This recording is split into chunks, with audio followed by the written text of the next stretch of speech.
ഇപ്പം നേരത്തെ ചിന്തയ്ക്കായിട്ട് വിശുദ്ധ ലൂക്കോസ് എഴുതിയ സുവിശേഷം 24:49 ഇങ്ങനെ വായിക്കുന്നു. എൻ്റെ പിതാവ് വാഗ്ദത്തം ചെയ്തതിനെ ഞാൻ നിങ്ങളുടെ മേൽ അയക്കും. നിങ്ങളോ ഉയരത്തിൽ നിന്ന് ശക്തി ധരിക്കുവോളം നഗരത്തിൽ പാർപ്പിൻ എന്ന് അവരോട് പറഞ്ഞു. കർത്താവ് തൻ്റെ ശിഷ്യന്മാരോട് പറയുന്നു, നിങ്ങൾ ശക്തി ധരിക്കുവോളം നഗരത്തിൽ പാർക്കണം, അഥവാ യെരൂശലേമിൽ പാർക്കണം. ശക്തി ധരിച്ചിട്ടേ ഒരു ആത്മീയ യുദ്ധത്തിന് ഇറങ്ങാവൂ. എന്നെ കേൾക്കുന്ന ദൈവവൈതലേ, ശക്തി ഇല്ലാതെ ഒരു ആത്മീയ യുദ്ധത്തിൽ നമ്മൾക്ക് ജയിക്കുവാൻ സാധിക്കത്തില്ല. ഒരു വിശ്വാസി എന്ന നിലയിൽ നമ്മൾക്ക് എപ്പോഴും ആത്മീയ യുദ്ധങ്ങൾ ഉണ്ടാവാം.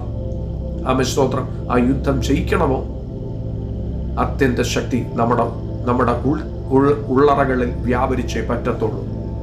അതെ, നമ്മുടെ ഉള്ളറകളിൽ പരിശുദ്ധാത്മാവിന്റെ അത്യന്ത ശക്തിയാൽ നമ്മൾ നിറയണം. അത്യന്ത ശക്തി ലഭിച്ചല്ലാതെ നമ്മൾക്ക് ആ ബാറ്റിൽ ഫീൽഡിലേക്ക് ഇറങ്ങുവാൻ സാധിക്കത്തില്ല.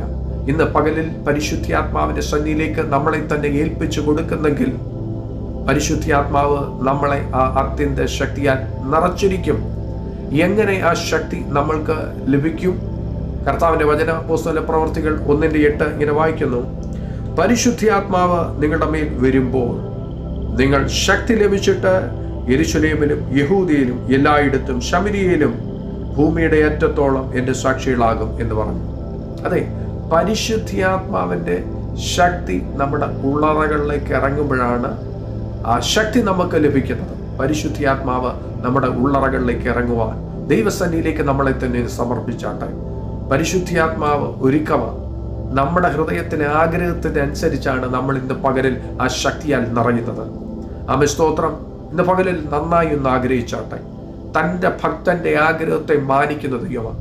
നിങ്ങൾ എത്രമാത്രം പരിശുദ്ധാത്മാവിന് ഇന്ന് പകലിൽ നിറയുവാൻ ആഗ്രഹിക്കുന്നു, അത്രയും ശക്തി നിങ്ങൾക്ക് ലഭിക്കും. നിങ്ങൾ ദൈവമക്കളെ തിരിച്ചറിഞ്ഞാട്ടെ. നമ്മൾ യുദ്ധമുഖത്താണ്, ഒരു ആത്മീയ യുദ്ധമുഖത്താണ്.